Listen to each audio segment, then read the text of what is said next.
It's the Kyle Hyman Show on Redeemer Radio. This is Kyle Hyman, and with us for an update on St. Joseph Missions, which is a homeless shelter, is Dave MacDonald and Dr. Monique Hartle. Thanks for being here, both of you. Thanks for having us. Thanks, Kyle. I think, sadly, speaking for myself, I don't think about the homeless population that much, or think about, what kind of struggles they might be going through, what needs they might have. Every once in a while you might see somebody on the side of the street and you kind of question okay, are they actually needing something, or are they just trying to scam people? I don't think about it that much, and I know I should be thinking about it more. What has drawn each of you in? Maybe share a little bit of your story. What drew you into really seeing the need here and wanting to pursue it? Sure. Well, Kyle, first of all, thanks for having me back and us back. Yeah. I appreciate that. It's been a couple years since we're out here, so appreciate the time. So yeah, what this started at was a group called Catholics on a Mission, and we were doing bi-monthly outreach to the people that we were encountering downtown Fort Wayne. And these are our brothers and sisters, and you may not realize this, but when you run into somebody in Burger King downtown, they may or may not be homeless, or they may be struggling for adequate shelter. Sure. And so as we encountered these people, they became very dear friends of ours. Mm-hmm. But what we realized is that while we had been doing this for several years, we kept seeing the same people over and over again.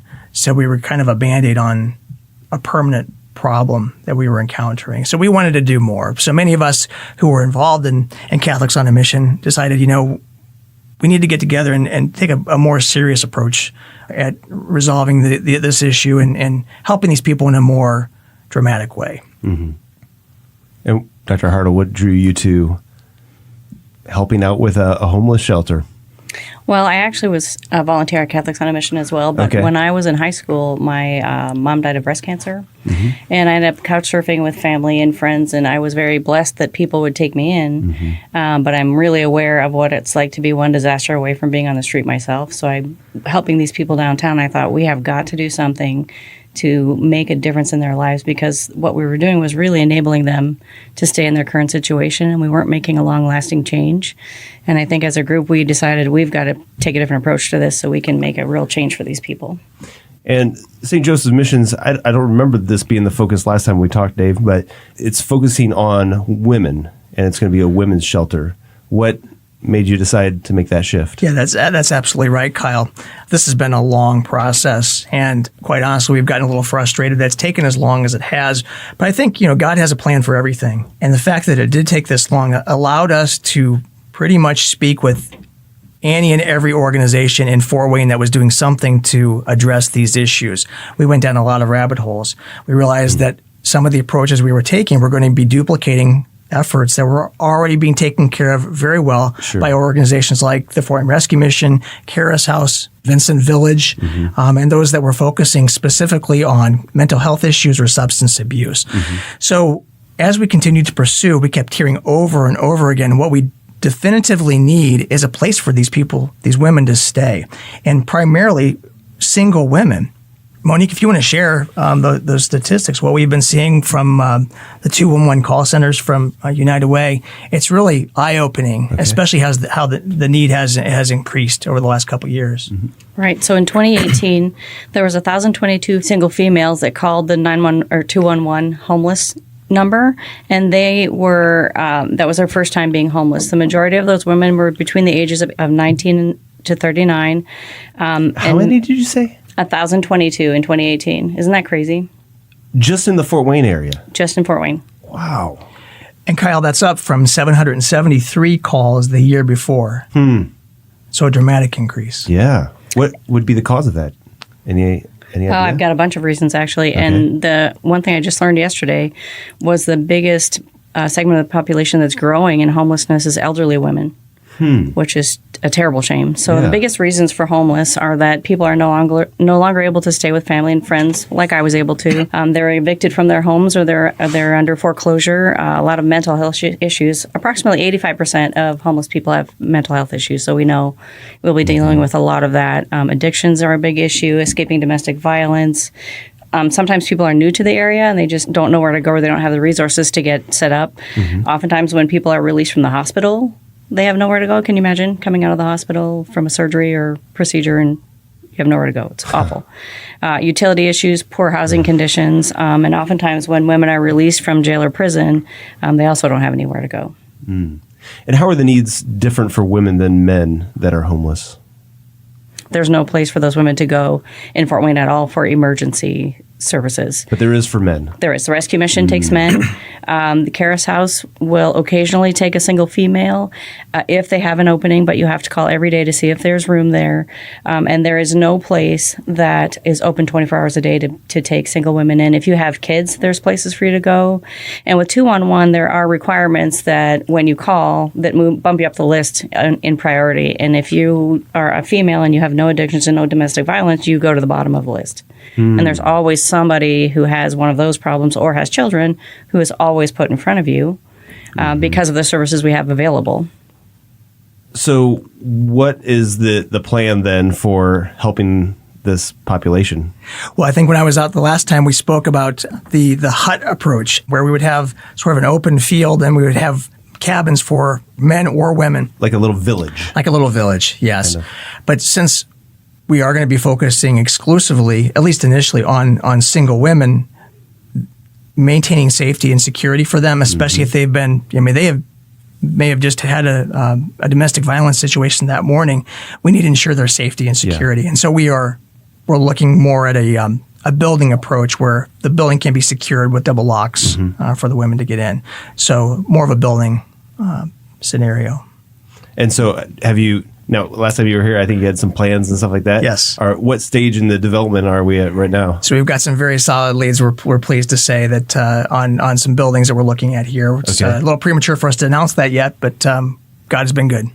So instead of building something, buying a building and remodeling. Repurposing it, yes. Okay. Correct. All right. Yes. And what would be a projected goal for like opening day or? Yeah. Well, if it were up to me, we'd say by next year. I would say probably next fall, but we'll see what God has planned for us. Yeah. So what are some of the plans in the meantime, or some of the needs? So over the course of the past 3 or 4 years, we've been fundraising. We've been blessed to receive several grants from some friends here in Fort Wayne and some businesses as well. So we're pleased with the progress we're making with that. And right now, we're just trying to get the word out about what we're doing. And will this be more than just a homeless shelter? Will you have other benefits or aspects to supporting these women? Absolutely. And, as I mentioned, the primary need is finding a place for these women to stay. So what we can do is we can tap into the existing resources that are already available, the programming that's available. So say with Park Center, if it's a mental illness, or Carriage House, or Vincent Village. And when we find an organization that can pre-screen these people that would be staying with us, they're going to be taking a lot of the heavy lifting off of our plate and doing that themselves. We're just providing the shelter. And I noticed on the website you list different values: Christian, Catholic, safety, empowerment, community, neighbors, which I just think it's such a great list of things, and the description of them was really, I think, helps kind of flesh out some of the mission behind it. Care to comment on any or all of those as to why you included all of those? Or? Well, I think our goal at the shelter is to work as Mother Teresa worked, in leading by example, but we want to have a Christian foundation to what we're doing, and we're expecting that the women, as they see that we're accepting them no matter who they are, and we'll take you in because you're a child of God. We love all of you, and we'll walk beside you through your journey to help you get on the right path. So we just want to make sure that they feel that Christian love from all of us. I know one of the things, I think we talked about this last time, Dave, is that this isn't, although it's tied into your Catholic faith, this isn't a chance to convert people to Catholicism by kind of trapping them and tricking them or using their vulnerable situation to coerce them into something. But it's just loving them because we're Catholic. Absolutely. Just like Mother Teresa did. We're going to take all comers to this opportunity for them to find temporary emergency shelter. They're going to be exposed to our Catholic charism, our Catholic faith, because that's important to us. That's why we are who we are. But there won't be any requirement for someone to attend chapel or attend Mass. We respect the free will of the individual to make that decision. Yeah, and I think that's an important thing to point out, and I think it's something that's sometimes unique about the Catholic approach to helping others is that it's not conditional. It's not, we will help you if you then will come to our church or whatever. It's just helping you because you need the help, and that's what we're called to do. I love it. How can people help out? Well, they can like and follow us on Facebook, or go to our website, which is stjosephmissions.org, and that's stjosephmissions.org. Okay. And updates will be happening on Facebook as things come out. Exactly. I assume. Exactly. And could we talk about our book fair we have coming up this week? Sure. Yeah. So if you go to our Facebook page, there is a brochure on there with a barcode that you can bring to the store that will allow whatever your purchases that you make, a percentage of that will go to St. Joseph Missions. You can also just mention it at the register. You don't have to have the pamphlet with you.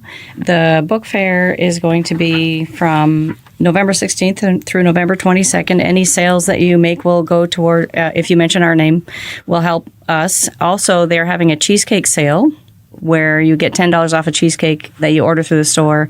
And if you mention us, part of that, the proceeds from that will go to us as well. We will be having authors at Barnes & Noble on Saturday from noon to 6 and on Sunday from noon to 5. We'll be having 2 Catholic authors there as well. If you want to speak to that, Dave. Colleen Mitchell will be signing her books from 3 to 5, and this is at the Jefferson Point location of Barnes & Noble, from 3 to 5 on Saturday. And then Jeannie Ewing will be signing her books on Sunday from 1 to 3 p.m. Okay. Both of those have been on the show, Colleen and Jeannie. So definitely people might be familiar with their books. And so you could get a copy of the book, get it signed, and support St. Joseph's Missions as well. Absolutely. Great.